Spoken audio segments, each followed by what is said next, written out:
Now, an urgent trigger warning for college and university students. As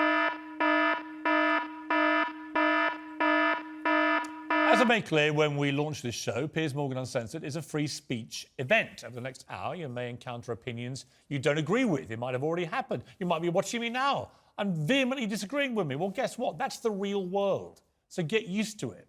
There is a brutal censorship gripping our colleges and universities. It's an even more serious assault on free speech than what's happening to comedians. This week, the New York Post reported on 5 professors who've been attacked by the cancel culture mob due to complaints from students.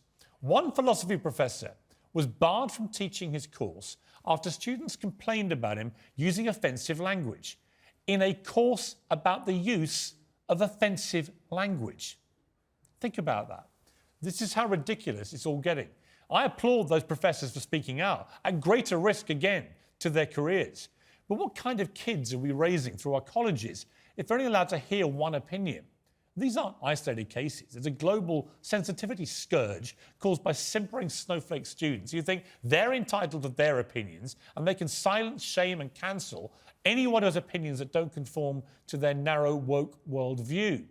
A staggering 591 professors in the US have reported retaliation in recent years for expressing their views. And we see it over and over again, with invariably conservative or feminist speakers being banned from speaking at colleges because the students don't agree with them. All these people you're seeing here have at some stage been deplatformed. At Oxford, at Cambridge, at King's College London, the University of Sydney, Stanford, Yale, Harvard, even Berkeley, once home to the most famous free speech movement in the world. They've all cancelled speakers over protests by their students. When did the brightest and best turn into the wettest and the wokest? Colleges and universities are supposed to be a breeding ground for intellectuals, the place where great ideas are seeded, where genius flourishes, where discussion tests and stretches the boundaries of human understanding. Debates shouldn't come with a helpline.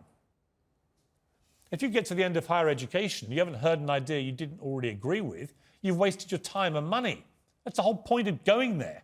So sorry, snowflake students. The world's a tough, challenging place. Campus isn't supposed to be a safe space from ideas. It's supposed to be a safe space for ideas. So get used to it, get debating, and grow up.